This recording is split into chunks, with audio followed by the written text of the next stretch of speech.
नमस्कार दोस्तों, fallopian tube blockage की अगर आपको समस्या है जिसमें हमारी फैलोपियन ट्यूब ब्लॉक हो जाती है और एक लड़की या एक वुमेन जो है वो प्रेग्नेंट नहीं हो पाती है, तो उसका क्या रीज़न होता है कि आपका जब ओवुलेशन का टाइम शुरू होता है और आपके यूट्रस में लेयर्स बननी शुरू होती है, तब ओवुलेशन के टाइम पे एग रिलीज होते हैं आपके यहाँ पर ओवरी से, और तब जो है अगर आपके यहाँ पर जो है स्पर्म आकर फ्यूज़ होता है तो वहाँ पर एम्ब्रॉय बनता है।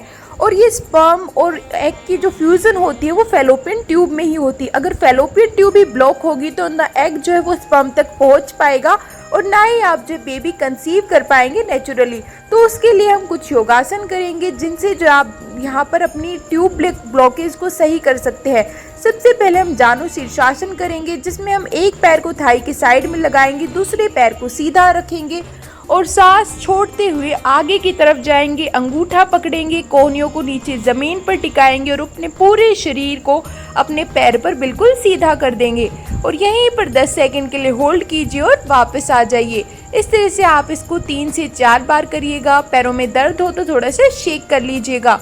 उसके बाद सेम दूसरे पैर से करेंगे, दूसरे पैर को थाई की साइड में लगाएंगे और धीरे धीरे सांस छोड़ते हुए आगे की तरफ जाएंगे। अंगूठा पकड़ेंगे, कोहनियाँ ज़मीन पर लगाएंगे और अपने पूरे शरीर को अपने पैर पर टिका देंगे।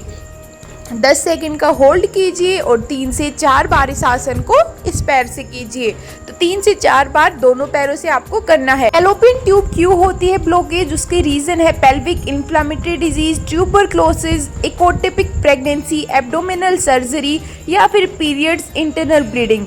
जो प्रेगनेंसी जो इकोटोपिक होती है उसमें होता है कि आपके गर्भाशय की जगह और कहीं पर आपकी यहाँ पर प्रेगनेंसी जो है होती है और एम्ब्रॉय बनता है, जिसकी वजह से वो जानलेवा भी हो सकता है।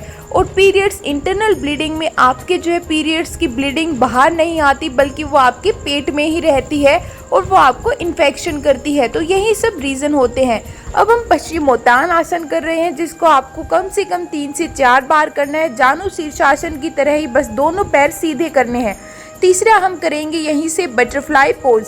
बटरफ्लाई बहुत ही ज़्यादा ज़रूरी आसन है जो हर किसी को करना चाहिए और बहुत ही ज़्यादा अहम है। अपने पैरों को हिप्स के जितना पास लेकर आ सकते लेकर आइए, जकड़िए अपने पैरों को, कमर को, कोहनियों को, सबको सीधा करते हुए अपने पैरों को हल्का हल्का मूव करना है। बिल्कुल धीरे धीरे मूव करना है और यहाँ पर इसको कम से कम 10-15 की काउंट्स के साथ करना है, लगातार करते रहना है।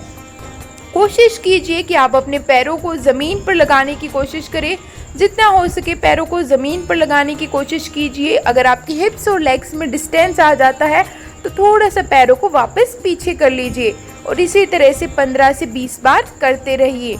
इससे आपकी थाई एरिया पे बहुत ही अच्छा स्ट्रेच आता है और बहुत ही अच्छा महसूस होता है। फिर धीरे से पीछे हाथों को पकड़कर इस तरह से आपको नीचे बेंड होना है। हाथों को नीचे नहीं करना है, इस तरह हाथों को ऊपर रखना है और जितना हो सके नीचे की तरफ झुकना है और यहीं पर होल्ड करना है 10 से 15 सेकंड के लिए और वापस आ जाना है।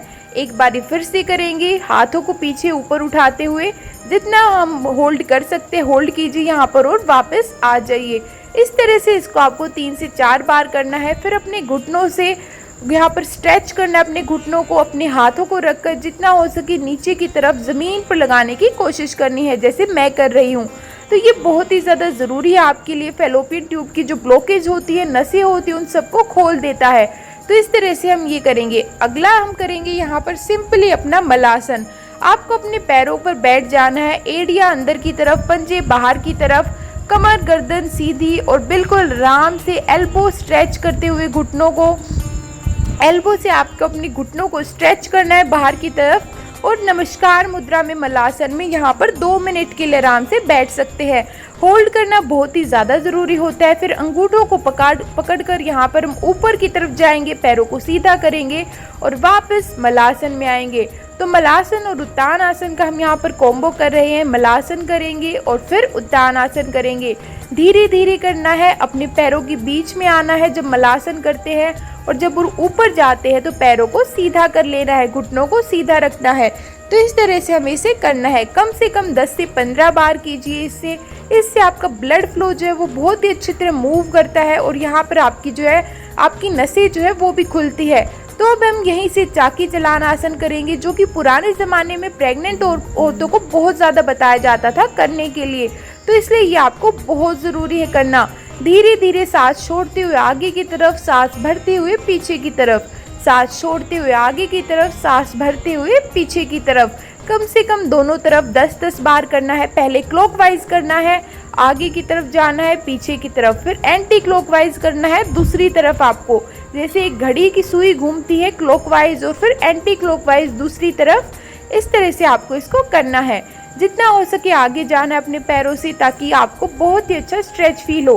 तो आज के लिए हम इतना ही करेंगे। ये सारे आसन ज़रूर करना योगा के लिए। गायनेकोलॉजिस्ट को ज़रूर दिखाना, पैनिक मत होना।